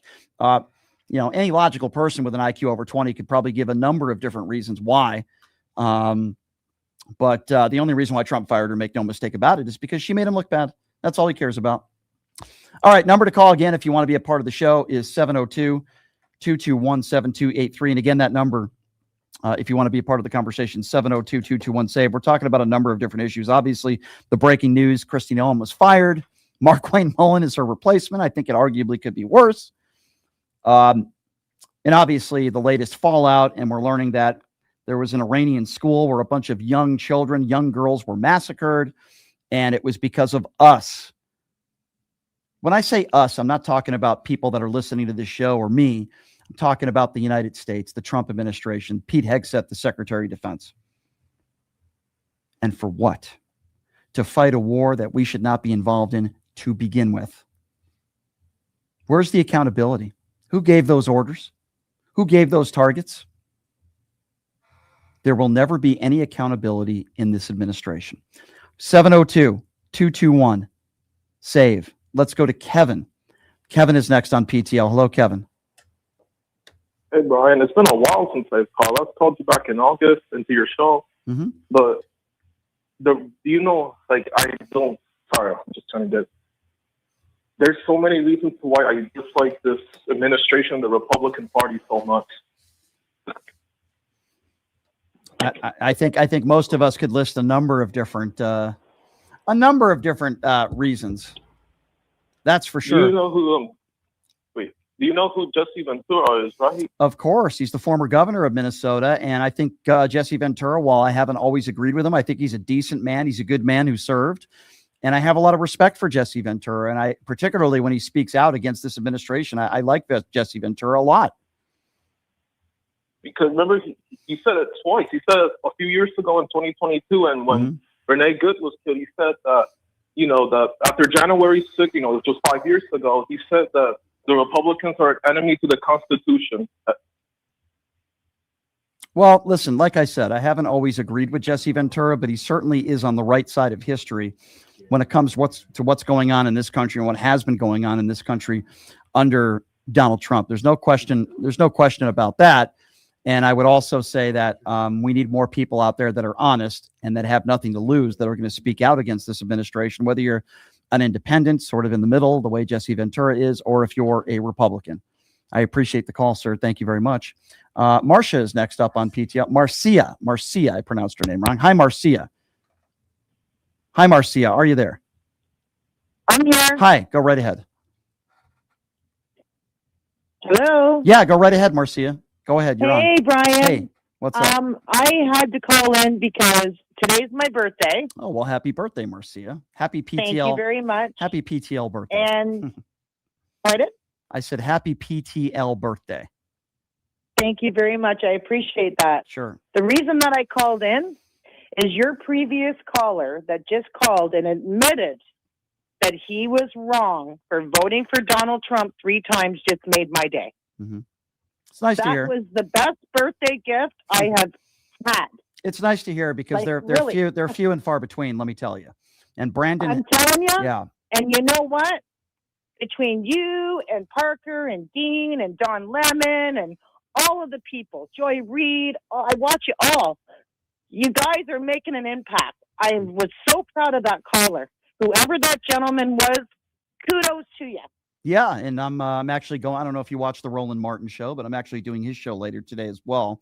I have a lot of respect Oh, for yes, Roland. I watch him too. Yes, I do. Yeah, I'll be on his show later today. I think Roland's a really good guy, and I really appreciate He's him. awesome. Yeah, He's listen, awesome. there's a lot All of. you guys are awesome. Oh, that's nice of you to say. I So really I just really had to appreciate call it. in to say that, you Thank know, you. and I'm glad Kristi Noem's going to be gone. I don't know who this other person is, but Stephen Miller, Kristi Noem, Pam Bondi, they're all evil. Evil. They're evil and they're ignorant, and that's a very bad combination. There's smart evil people, and then there's dumb evil people. And I say there's a lot of dumb ones in DC, and there's a couple smart ones that are evil as well. But I appreciate your call, my dear. Happy 21st birthday to you, and I appreciate you calling in. 702-221-7283, 702-221-SAVE. Let's go to Jason. Jason is next on PTL. Hi, Jason. Hey, brother, how are you? Good. Great job, President Draft Dodger, killing little girls. That's an equivalent of us right now. Just imagine somebody, and we're in America, and they bomb the CMA Awards, you know, the Country Music Awards, or NASCAR.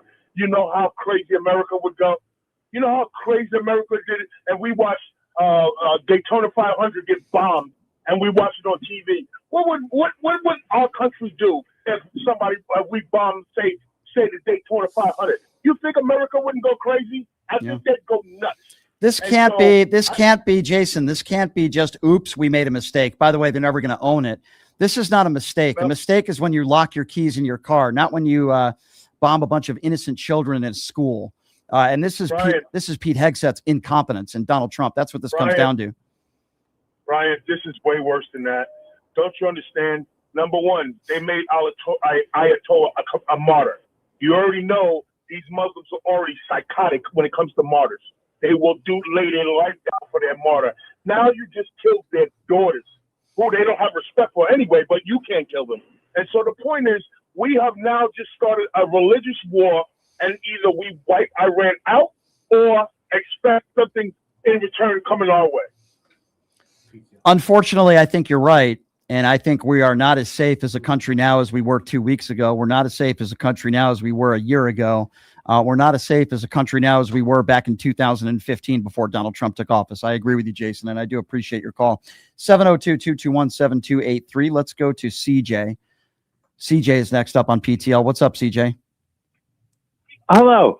I was just thinking about how Christian nationalism and Islamic republics match up on a whole bunch of different levels. Yeah. How they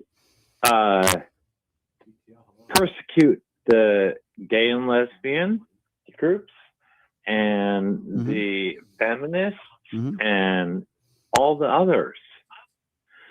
They seem to match up pretty close. And I wanted to know your feelings on that. Well, in general terms, let me say this. The history of the Republican Party, way before Donald Trump got into office, has been anti-gay. They've been anti-gay marriage. They're anti-trans. Nobody can convince me otherwise that they are not anti-minority.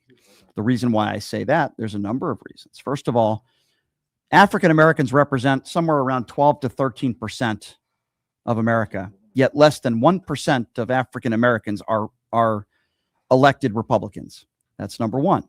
Number two, they elected a guy who has a clear history of racism. Number three, they make it more and more difficult for undocumented immigrants, particularly brown people, to become legal citizens. They say, oh, no, we don't mind if you come into the United States. It's the American dream. Just do it the right way. Then why is it Democrats try to make the process easier to naturalize citizens here, but yet Republicans make it takes 10 to 15 years in some cases for some people to be naturalized citizens. So the Republican Party has a history of bigotry. I can give you so many more examples. They can't back away. They want to tell women what to do with their bodies. They want to say that if you're gay, you're a sinner. Yet they probably commit more sins than the average person does, these Bible thumpers. They want to tell people what they can or can't do to their bodies. We could be talking about abortion. We could be talking about transitioning. And they attack minorities. They are the party of bigotry. Bigotry is what these people are. Bigotry and hate. Yeah. They need to read their Bible. Well, a lot of these people that read the Bible or claim they do, like Donald Trump, who can't read one passage or memorize one passage in it, are the same people. They claim they want the 10 commandments in classrooms, yet how many of those commandments have they broken? I mean, that's the point that I make on this show almost every day.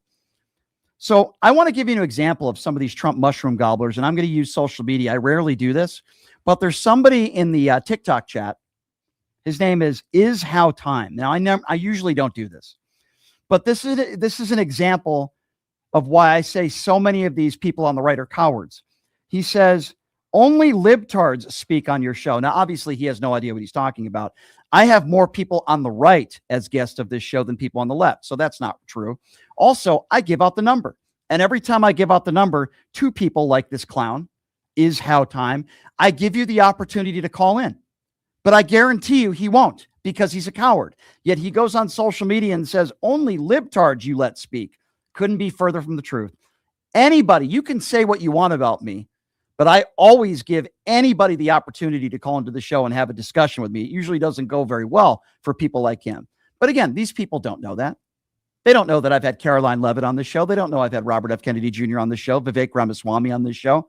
I've had almost every person on the right that support Donald Trump. I've had a lot of people on this show on the far right. So I always give out that number, and I'll give it out one more time, even though I know this person won't call in. 702-221-SAVE, 702-221-7283. Let's go to, who are we going to next year? Let's go to Lou. Lou is next on PTO. Hello, Lou. Hey, Brian. Good afternoon. How you doing? Hey, good, Lou. What's on your mind today? JoJo is great. But anyway, I wanted to say, I think Kristi Noem's taking that job driving a tractor with her cowboy hat on at Trump International, collecting range golf balls. You know what? If she did, I would. Anyway, listen, if she did, you know how sometimes when you're on the driving range, you aim at the cart. You know, yeah. That would be me. Anyway, I'm sorry. Go ahead. All right. So whatever happened to Trump hiring the best of the best? He's managed to find the worst of the worst puppets that are going to do anything that he guides them to do. So he could keep being corrupt. He could keep lying. And now all these Republicans are figuring out, oh, my God, if I lie to America, it works. Trump does it. Why not I do it? And all of them are trying to come up with the excuse of why we're in war. They're walking back their thoughts, their ideas. These are professionals that are running our country. They're supposed to be professionals. But think about the people. These are the same people that say the word DEI hire all the time, right? These are the same people that, bark DEI. Let me tell you who the real DE white hires are. They're in Trump's administration. Please tell me what Kristi Noem's credentials were to be leading DHS. Please tell me what Mark Wayne Mullen's credentials are to be leading DHS. Tell me why Robert F. Kennedy Jr. is in the position he is. Tell me why Kash Patel. Why is Kash Patel in the position that he is? Why is somebody who ran the WWE in charge of education? Why are these people that are incompetent fools in some of the highest ranking positions in our government? We're not talking about somebody who's a secretary or somebody who's walking the halls of Congress as an assistant. We're talking about some very high-powered positions, and they're the ones that want to talk about DEI hire. Charlie Kirk, that's all Charlie Kirk talked about, ladies and gentlemen. I'm sorry.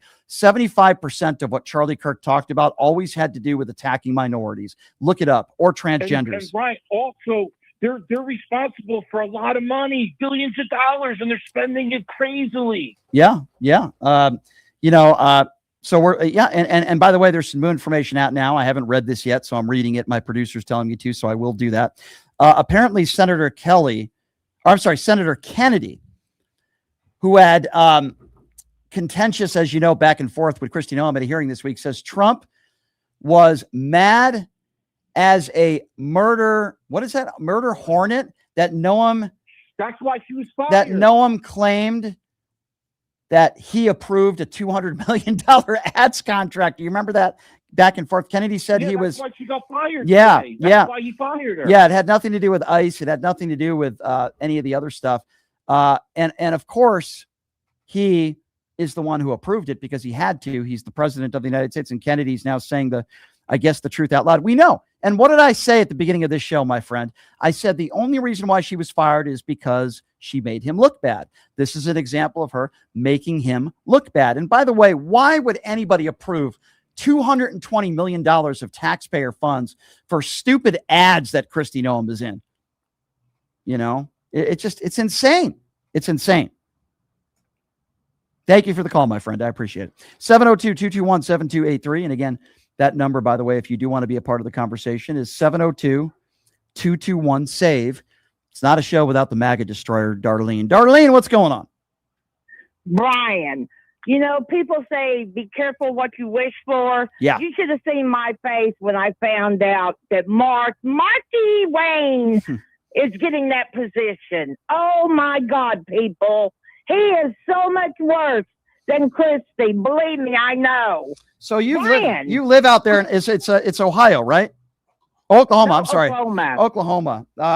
So what do you know about this guy that you could share with us? You live out there in Oklahoma, where Markwayne Mullin is at. What do you know about this guy? Well, he inherited his father's plumbing business, and they say he's like a partial, like a MMA fighter, which I'd have to see that to believe it. But let me tell you, I'll tell you what kind of person this is. He's just like Trump. He sucks Trump's butt more than anybody, believe me.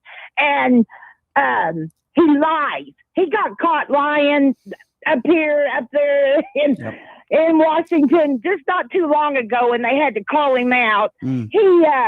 Oh, hold on, Brian. This is the best part. He says he's a so-called Christian. Yeah. He totally agreed with Rob Reiner getting murdered. He totally agreed with Trump. Didn't have nothing to say like, oh, I'm sorry or anything. He just thought Trump, hey, if he likes it, it's okay. And this is the guy that's going to be running. Well, this is the guy that's going to be running the DHS. We're in trouble. We are in trouble and he's also the guy on January the 6th that was hiding. He acts like he's a big tough guy, but he was hiding like down into the floor because he was afraid that January 6ers were going to get him. Yeah. So I'm telling you, guys, you don't have to listen to me. You'll find out on your own. He is a big liar. These seem to be the same characteristics of Donald Trump, a coward. Donald Trump being a draft dodging coward. A man who, Markwayne Mullin, who wears the Trump knee pads 24/7. A man who's very, very ignorant and very ill-informed. He rarely ever knows what he's talking about. He has no understanding of history. This, to me, seems to be a man who is unqualified to be a crossing guard, let alone running DHS. So it's very, very troubling. And I would imagine a lot of how did this guy ever get elected in Oklahoma? That's what I want to know. I don't. Well, one from me. But let me tell you, a lot of now, Okies love Trump, and they loved him, but there's a lot of people that have turned on Mark recently. I see comment after comment. Yeah. I can't wait to talk to some of them because I guarantee you everybody's having a fit. Because he has no business being in that position. Well, maybe he will. Maybe Markwayne will be up on that private jet in the bedroom with Corey Lewandowski. Who knows? Maybe. Maybe. It just makes me mad when people act like they're so Christian, and he's like that. He will bash, and then on Sunday, look on Facebook, he'll put out his little Bible verse. What's the over under on how long Markwayne Mullin lasts in this position? Just give it time. Give it time, Mark. I call him Marky. Just give it time, Marky, because you're going to get your butt fired too. Thank you, Darlene. Trump will turn on you eventually. Yeah, you're right about that. Look at Marjorie Taylor Greene. You're right about that. Thank you for the call, Darlene. I appreciate you. I feel bad for people out there in Oklahoma. It's pretty sickening. 702-221-7283, the number to call. Let's go to Stephen. Stephen is next up on PTL. Stephen, we're going to need you to lower your radio, please, because we have a little bit of a delay. Stephen, please lower your radio. Stephen, is Stephen there? Right now. Stephen? Yes, I'm okay. there right now. I'm sorry. That's okay. Go ahead, Stephen. Okay, I just want to be really quick. The reason why he has such a DEI cabinet is because, first of all, they pay for those positions, but second of all, he wants the people who won't give him any pushback, so he can do whatever he wants to do. Correct. And that's why he has. And for the most part, Kristi Noem did that. But maybe she does have her job today. If she doesn't call out Trump for approving over $200 million in ads. I don't know. But yeah, this is all about Donald Trump. That's what it's about. It's never about the country. It's never about anybody else but himself and maybe enriching his family. That's it. Okay. Well, that's all I really want to say. I mean, just answering the question why he has this DEI cabinet or DEW. Yep. I tend to agree with you on that one, my friend, and I appreciate the phone call, and you're probably right. Thank you very much. 702-221-7283. If he's not accepting money for cabinet members, he's certainly accepting money for pardons. We know that for sure. 702-221-SAVE. 702-221-7283. We're going to Chad. Chad is next up on PTL. What's up, Chad? Hey, I got two things I wanted to talk about. I don't know, did you hear about the Marine who got his arm broke because he stood up against Israel? I saw that happen. I saw that happening today. Yeah, I was going to talk about that. That's just, it's crazy stuff what's happening, man. It's crazy in D.C. what's happening. It's insane. It's insane. Did you see the Capitol Police officers last month that were getting verbally attacked? Heroes who served this country honorably by protecting the Capitol, and they're getting attacked like many of these MAGA people that attack these brave officers. It's sick. They still ain't put up the plan yet. Yeah. I mean, that's mind-boggling. But the other thing I want to talk about was that hypocrite. Oh, he's going to be peacetime, but he ain't going to bring us to war. Now he took us to war. Oh, that's okay, though, because of this and that. I mean, they flipped on a dime. This guy has lied about everything with his false promises. He said he would end the war in Ukraine in 24 hours. He said there was going to be peace in the Middle East. Look at this disaster that's taking place right now. That was a lie. He said that all prices were going to be lowered. He said that from day one that prices would be lowered. Almost every single item in the supermarket has risen. He said that he would lower gas prices. They lowered for a little while, and now they're skyrocketing. He said he would be a peace president. He said he would never be regime change. Look what he did in Venezuela, let alone Iran. Basically, the only thing that he did was pardon a bunch of January 6th thug insurrectionists. He definitely did do that. Yeah, he's deporting a lot of people, but they're certainly not doing it the right way. I completely disagree with the way ICE is handling things and Border Patrol agents are handling things. It's an embarrassment. 702-221-SAVE, 702-221-7283. Let's go to Dave calling out of California. What's up, Dave? Hey, what's up, Brian? Thanks for taking my call. How you doing? Good, man. What's on your mind today? Hey, I bet you any money that what's her name that got fired today? Kristi Noem. What's her name? Cosplay Kristi. I bet you she. Yeah. I bet you any money. She's going to turn on them. You know what I'm saying? Remember, like so it's possible, but here's the difference. Turn on their I hear. So Dave, hear me out. I totally understand why you would say that. It makes sense, but here's why I disagree respectfully. Marjorie Taylor Greene was trying to run for office again. The second she learned that Donald Trump was not going to be endorsing her, that's when she turned on him. The reason why I don't think Kristi Noem is going to do that is because she was put in another paid position. And if she starts trashing Trump, she's going to be fired from that job and then she'll be jobless. If she didn't have a job and Trump didn't offer her another position, I would 100% agree with you. That's the only reason why I don't think that's going to happen. Does that make sense? Yeah, it does. But, but it always, for some reason or another, you know how these Republicans are, they just can't admit that they can't admit wrongdoing, you know what I'm saying? So they're the kind of person that the whole saying goes that your closest friend could be your worst enemy. They shake you they shake your hand with one hand and they stab you in the back with the other. Yeah. That's how they are. You know how they do. Come on. That's how people are. You do me wrong, I'm going to do you wrong. So I won't be surprised if she writes a book about it because that's all they do. They write a book when they no longer work. They write a book and they try to sell books. It's ridiculous. Wait. What are you saying? Are you saying you didn't buy Melania Trump's book? Is that what you're saying? Shame on you, sir. You didn't watch that incredible film. I think Melania is going to win an Oscar. It's going to be Best Picture. You didn't watch the Melania documentary, and you didn't buy her amazing Christmas ornaments that are made in China for 50 cents for $99.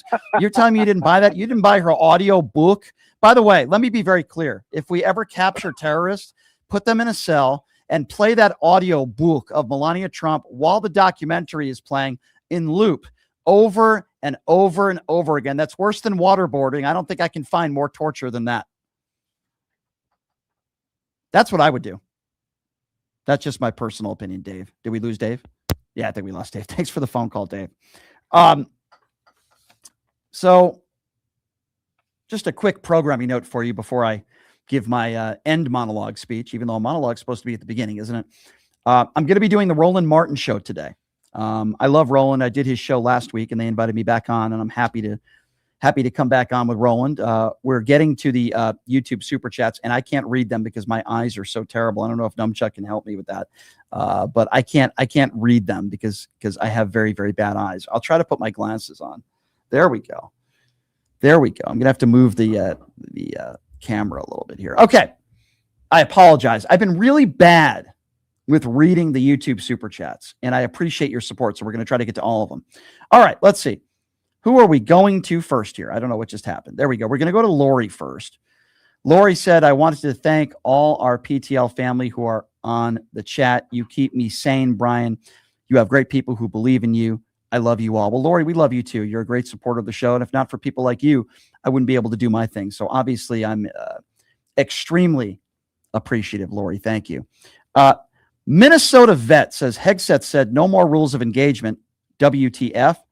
What is the foundation of military service and is written in law and the UCMJ? Well, Minnesota Vet, I'm assuming you're a veteran. Thank you for your service. Yes, Pete Hegseth is not only an embarrassment to America, but certainly an embarrassment to people like you who I would imagine who have served this country honorably. Thank you for those in the YouTube super chat. We'll try to get to a few more as we go. So as I mentioned, I am doing the Roland Martin show today. Pierce Morgan, I'm doing his show on Monday. Have no idea who the people are that are going to be on the panel, but I would imagine there's always a few MAGA mushroom gobblers that are on the panel, so that'll always be fun. Tomorrow on the program, my first guest is Lev Parnas, so that's going to be a lot of fun talking to Lev and his insight into the whole Trump regime and get his thoughts on Iran, of course, as well.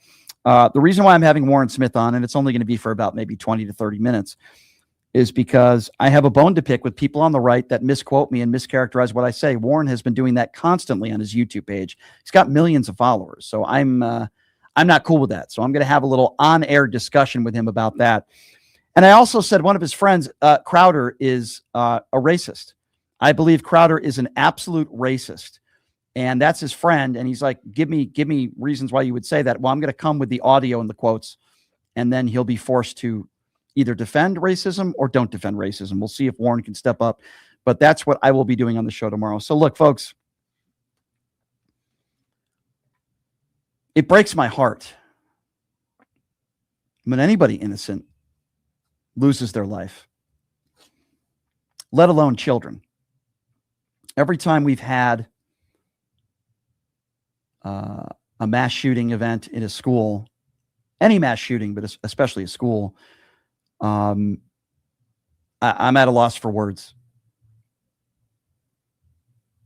And basically our own have made a terrible decision, not only going to war in Iran, but now we're learning that a bunch of innocent schoolgirls, young girls who did absolutely nothing wrong in their life but go to school and try to learn, were massacred at this Iranian school. And it wasn't Israel. It wasn't Iran's own people. And it wasn't any other country in the world. The people who are responsible are the people in office and the Pete Hegseths of the world. Over 100 children were massacred. Over 100. Thousands of innocent Iranians have lost their lives. Imagine what those families are going through today. What do those families think about the United States? You want the civilians to rise up? You want the civilians to be pro-America? And you're murdering their own? Do you think Donald Trump would take responsibility and make a statement? No. He cares more about Kristi Noem making him look bad.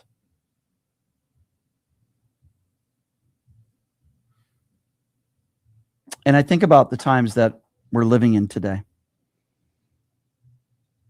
I think about our own military and our own troops being called into American cities. I think about civilians in America being treated like dogs. I don't recognize this country anymore that I live in, called the United States of America. I don't. Because I grew up knowing America was never perfect, but I was always proud to be in the United States of America, and a part of me still is. But I'm also very embarrassed. Right now, in my opinion, we are the laughingstock of the world. And a big reason why is the man who wakes up in the morning and puts on 8 layers of orange makeup, who dodged the military multiple times, who's attacked women throughout his life, Gold Star families, people of color. The man who had unprotected sex with a porn star 2 weeks after Barron was born. Somehow, America voted this guy in office, not just once, but twice. And if he's not rolling out the red carpet for Vladimir Putin or writing love letters to Kim Jong-un, he's starting ill-advised wars, going over the head of Congress to do so. I don't recognize my country anymore. I don't feel safe in my country anymore. And some people on the right might say, Brian, nobody's forcing you to stay. Brian, you could go somewhere else. But it's the same kind of rhetoric that Donald Trump used when he said, go back to your S-hole countries, for simply disagreeing with the president. By the way, a few of those members that he told to go back to their countries were born in the United States of America. That's how ignorant he is. So I'm speaking to everybody now in America, not just people on the left, but also people on the right. You have a choice.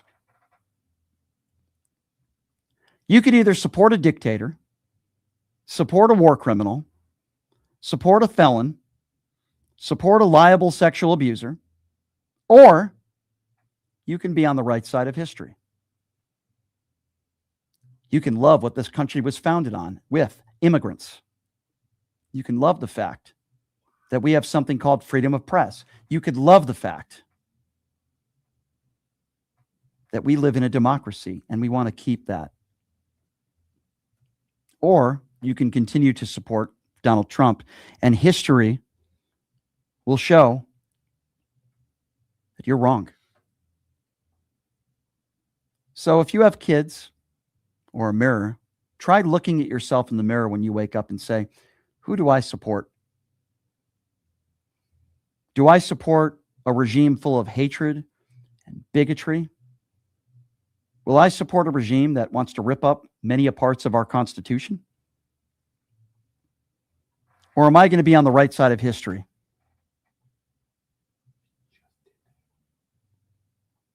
So make that decision for yourself. And the president, speaking of which, just made an announcement that he says he must be personally involved in the selection of Iran's next leader. I'm wondering how that's going to work. You think they're just going to abide by what Donald Trump says?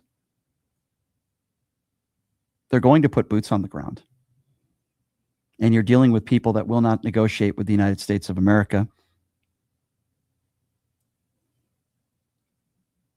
Which side are you on? Are you on the right side of freedom? Are you on the side of caring about fellow citizens and Americans and human beings? Or are you on the side of bigotry and terror? It's a question you have to look in the mirror and you have to ask yourself. Well, I know the side I'm on. I'm on the side of democracy. I'm on the side of goodness and decency. I'm not going to change. Are you? I appreciate everybody for joining us on the show today. Tomorrow, Lev Parnas is going to be joining us. Excuse me, first segment. Warren Smith, second segment. Nicole Mitchell in hour number 2. And of course, we'll take some more phone calls. So listen, before I go, support what we do here at PTL. We appreciate all of you in the YouTube super chat, but we ask that you go to my website, which is pushingthelimits.live. Pushingthelimits.live. If you go to the website, make a $5 donation, $10, $20 once a month, a one-time donation, whatever you can afford, man. We appreciate it. Helps us keep the lights on here at PTL, and you're supporting independent media. Again, that website, pushingthelimits.live. You'll see a little icon that says donate. Thanks for joining us, everybody. We'll see you tomorrow. Same time, same place. Have a great day, everybody. Hey, everybody. Are you struggling to find a pizza place that reminds you of Brooklyn? That true blue New York style pie? Well, worry no more. Stallone's Italian Eatery Pizza is a knockout. We're located at 467 East Silverado Ranch Boulevard, just off